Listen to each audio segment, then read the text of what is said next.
Hello and welcome back, BuckPole viewers. Now we have shown you how to disassemble your bolt and reassemble it.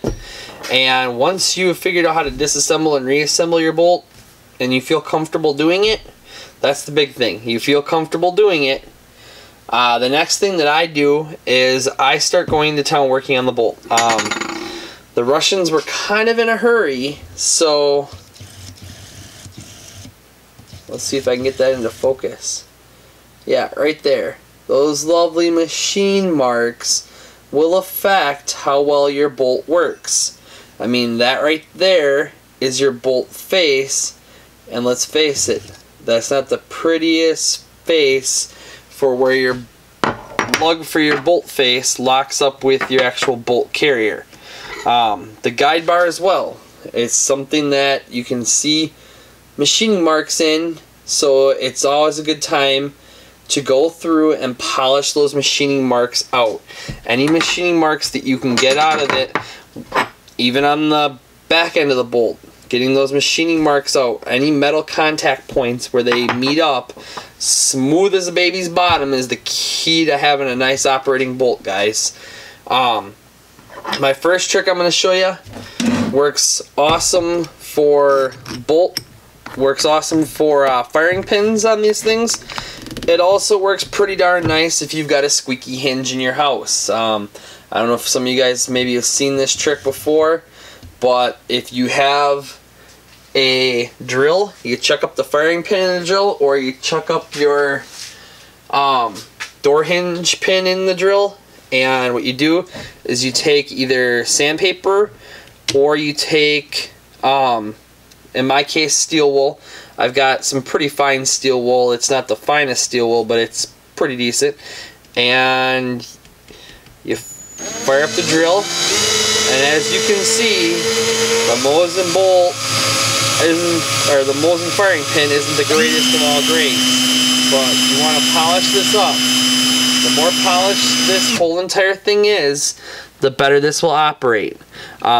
This part right here especially is important because that literally rides inside of this housing right here. So every ounce of smoothness you can get there will be a smoother firing pin. You'll notice less grittiness and nastiness in your trigger. I was very fortunate that the trigger on this one's actually a pretty good trigger, especially by Mosin standards. But even by regular rifle standards, it was pretty good. I had it spec'd out at about 5 pounds for the pull. Its take-up is atrocious like every Mosin one, but you want to work on this. You want to get this as smooth as you can get it. Hopefully I don't run out of juice tonight. Yep, I may have to go charge my battery and come back to you guys. But what you want to do is you want to do your best to get this as smooth and polished as possible. The smoother and more polished this whole entire thing is, the better off you are. This spring rides on here, so it makes your firing pin more reliable. It makes everything in general more reliable. It makes it work better for you. So we're gonna pause you there for a second, and I'm gonna take a few seconds and I'm gonna get this battery charged, and then we'll keep working on this, and I'll show you what this is like when it's done. I'm pretty sure you guys can figure out how to polish it up all smooth and everything on your own. And then I will show you with the multi-tool, or sorry, not with the multi-tool, the Dremel, some of the real key. So now that I got this battery charged up and was getting it good and running, I've gone through and I've already done a pretty good job of cranking through and trying to polish this as best I can with the steel wool.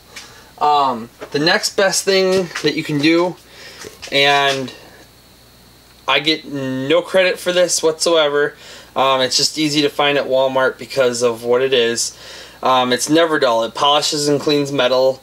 I get the black container. There is another container, but what you have is, it's kind of like a cotton fiber type deal, and or like a wool maybe, and the batting in it holds an actual like polishing compound or polishing paste of some sort. And what I do is I take this, I'll show you another great trick with this down the road for the bore of your gun. But I take this and I use this to try to polish up the firing pin because it does such a good job of actually polishing the firing pin. See if I can get a decent amount of the polishing done, and then I knew that was going to start to happen. I felt it starting to move, and that's something you got to be careful of. You don't want to hurt your fingers.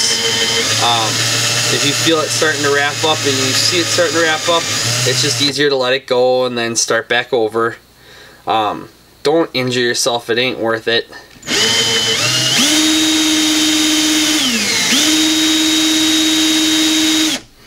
But like I said, the one place you really want to concentrate on is this little knob right here, because that rides inside the bolt. You want that as clean as possible. I do have a rag on hand to be able to kind of clean up when I'm done. And I mean, you guys can probably tell it looks pretty shiny compared to what it was. I mean, it was pretty dull and dingy, and it had a lot of marks. It still does have machine marks in it. We're polishing it, guys. We're not completely cleaning up the old machine marks. And at the back of the bolt, if you choose to do the same, you can do the same. I chucked it up kind of short for a reason, so that when I got done, I would pretty much be done. But that'll make this spring much smoother on there, which is where one of the things you want to do. From there, I take the Dremel, or my lovely knockoff version of a Dremel, and I've got a little polishing pad right here. I'll show you if I can find them. These are the polishing pads I use. They're the 414 Dremel polishing pads.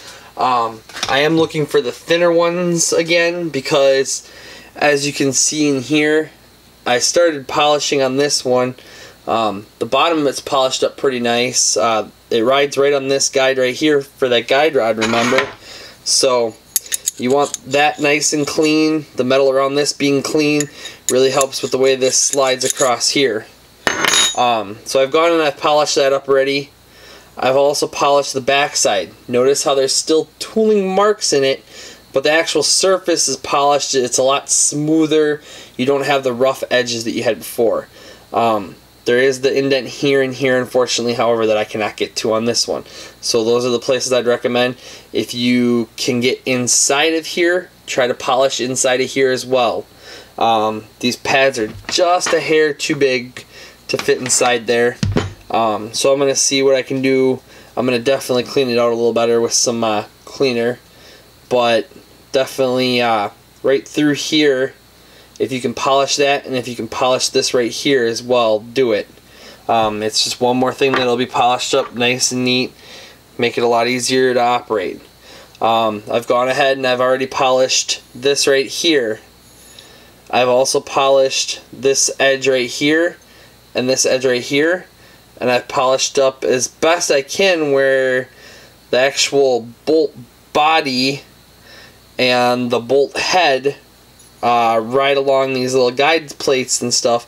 As much of that as you can polish, the better it'll work.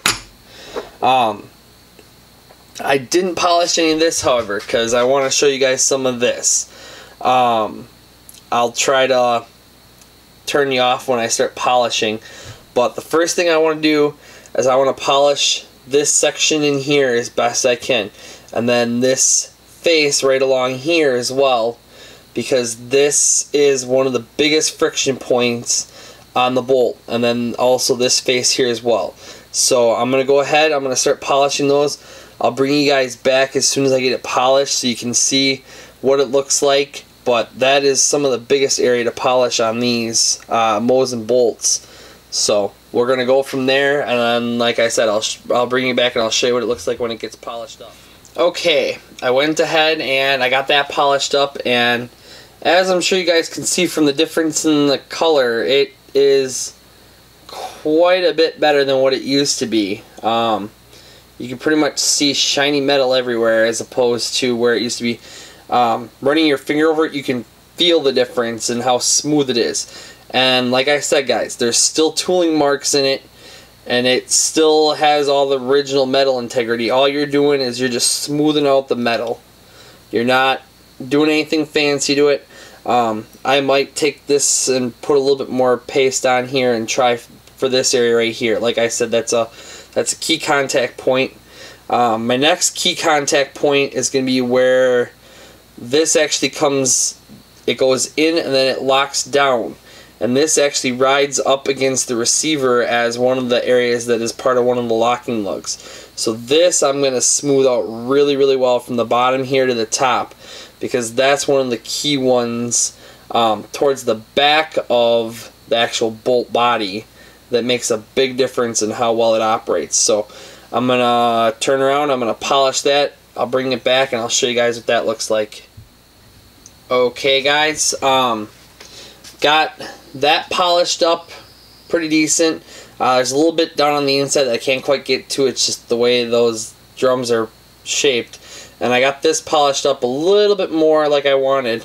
The only thing that's really left on this section is going to be right in here, trying to get as much of this as I possibly can.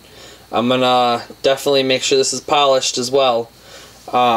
After that, the only other thing I really have to polish is this back tail section right here. So I'm going to get this and this polished up, and I'm going to get it reassembled, and I'm going to show you guys how much smoother it actually works.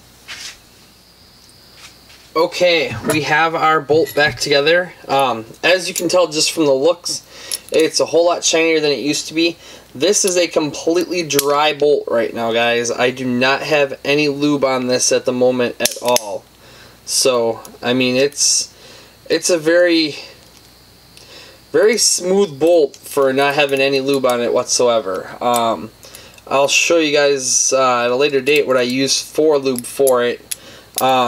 Right now, though, what I was going to show you, the one last spot to polish that really can make a big difference is right here. And that's where the back of this lug piece right here meets this right here. So you're going to want to do that. Once you get all that polished up, put it in, check. Like I said, this is running completely dry, guys. You want to make sure that it actually does what it's supposed to in there, and cycle it a few times. I can tell you right now, the stickiness in the front really seemed to have cleaned up well. This one was sticking pretty bad in the front, so we're going to pull the bolt back out. I don't really have much else use for firing it over and over again, dry firing it over and over again, but I did want to show you how nice it actually cycles and stuff. So we'll get this out of here. We're going to probably get the rifle reassembled tonight, and then we're going to continue with some improvements to make it just a better rifle, get it ready for hunting season.